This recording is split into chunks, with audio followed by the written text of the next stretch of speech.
regardless of whether the Apollo moon landing was faked or not. An interesting photograph hangs on the wall of the Sanctuary of the Scottish Rite Masons in Washington, D.C. This photograph shows astronaut Neil Armstrong holding a Masonic apron over his spacesuit. The photograph has seemingly been taken on the moon, or at least on a studio set which resembles the surface of the moon. Neil Armstrong has become a mysterious character since his alleged moon expedition. According to the records of the Ohio Grand Lodge of Masons, Neil Armstrong's father is a Freemason. In fact, Neil Armstrong Sr. is a high-ranking 33rd degree Freemason. Neil Armstrong's co-pilot, the second man to have allegedly walked on the moon, was Buzz Aldrin. At the time of the Apollo 11 mission, Buzz Aldrin was a 32 degree Freemason. They were in good company, as many of NASA's astronauts were also Freemasons, including Gordon Cooper, Walter Schirra, John Glenn, Edgar Mitchell, Thomas Stafford, and Paul Weitz. These men were all members of the Brotherhood, all sworn to keep secrets on pain of death. These astronaut Masons were under the leadership of Kenneth Kleinect, who was NASA's Apollo space program manager. According to an article and photograph published in the Masonic magazine Scottish Rite Journal, upon his return from the moon, Brother Buzz Aldrin presented a flag to Sovereign Grand Commander Smith, who was the Supreme Commander of the Supreme Council of 33rd degree Masons of the world. The flag Buzz Aldrin presented had been taken to the moon on Apollo 11. According to a Masonic lecture delivered at Beauverde University in 1994 by American Masonic historians, astronauts Buzz Aldrin and Neil Armstrong performed a Masonic ritual exactly 33 minutes after touchdown on the lunar surface. They temporarily planted the international flag of Scottish Rite Freemasonry, which features a large double-headed eagle. Therefore, the eagle has landed. Override off. Engine arm off. 13 is in. We copy you down, Eagle. Listen, Tranquility Base here. The Eagle has landed.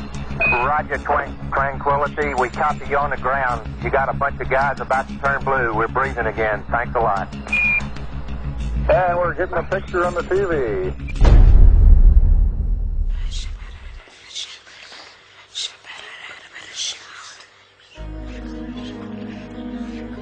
The short Masonic ritual Armstrong and Aldrin allegedly performed declared the celestial body of the moon to be the property of the Masonic God. Who is the Masonic God? As confirmed by former Supreme Commander of the 33rd degree and Grand Wizard of the Ku Klux Klan, Albert Pike, the Masonic God is Lucifer.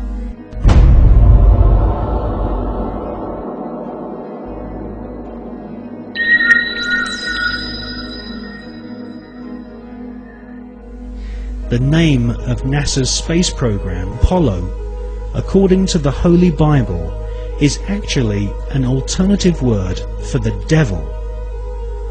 We can see this in the Bible as the word Apollyon.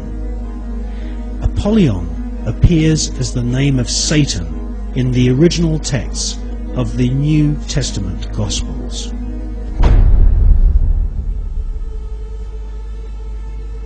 Like Christopher Columbus and many explorers before them, Armstrong and Aldrin used a flag to claim territory for their monarch. Upon their return, NASA Space Program Manager Kenneth Kleinect invited the Apollo crew to a secret Masonic ceremony which saw Kleinect's brother be appointed to the Sovereign Grand Commander and titular head of all Scottish Rite Masons throughout the world.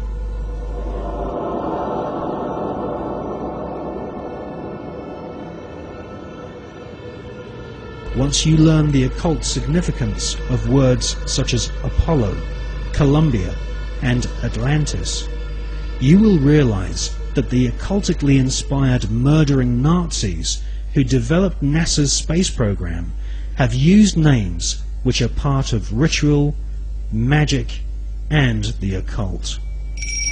Hawati en Tawi, Tem Jafar Kau, Tarpen Mawf, Muef, Taef, Semf, Menemenet F Nebet, Hayat Nebet, Henenet Nebet, Jedefuet F, Awet F Haset, Samau M Sanut.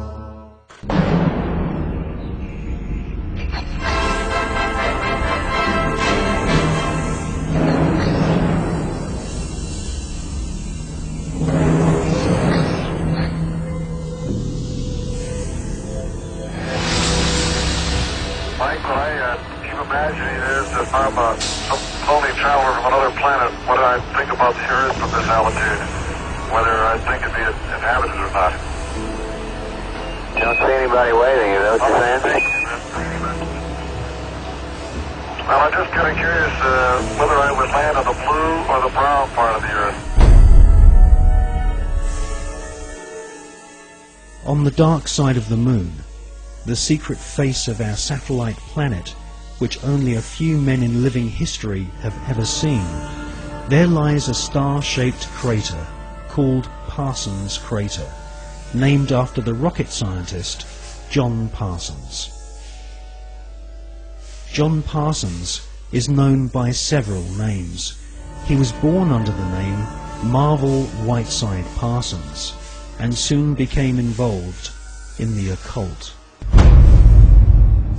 Charles Taze Russell, who invented the Jehovah's Witness movement in America, predicted that the beginning of the end of the world would commence on October 2nd, 1914. On this very day, rocket scientist John Parsons, better known in occult circles as Jack Parsons, was born.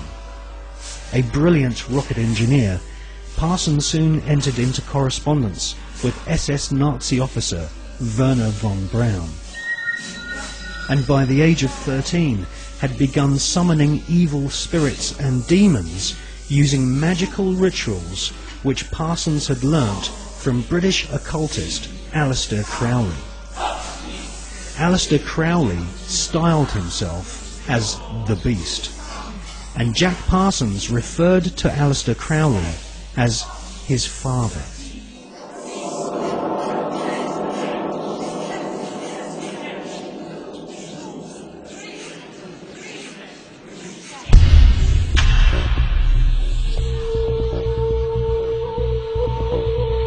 Grand Master of the Priory de Sion, Jules Verne, had written several books which strongly influenced the mind of the young Jack Parsons. In 20,000 Leagues Under the Sea, Jules Verne prophesied the invention of a submarine vehicle which could wage war from the depths of the oceans. In newspaper reports read by the young Jack Parsons, he saw German U-boats launching futuristic torpedoes, travelling under the sea and causing death and chaos. Young Jack Parsons wrote in his journal that if the French author Jules Verne's submarine was a tangible possibility, then why not the rocket ship which travelled to the moon and back in Verne's other books? For most of Jack Parsons' adult years, he was an adept of occultism and a distant disciple of Aleister Crowley. When Crowley visited California and gave the go-ahead to form a new chapter of his OTO Satanic Secret Society, it was Pasadena the hometown of Parsons, which was chosen.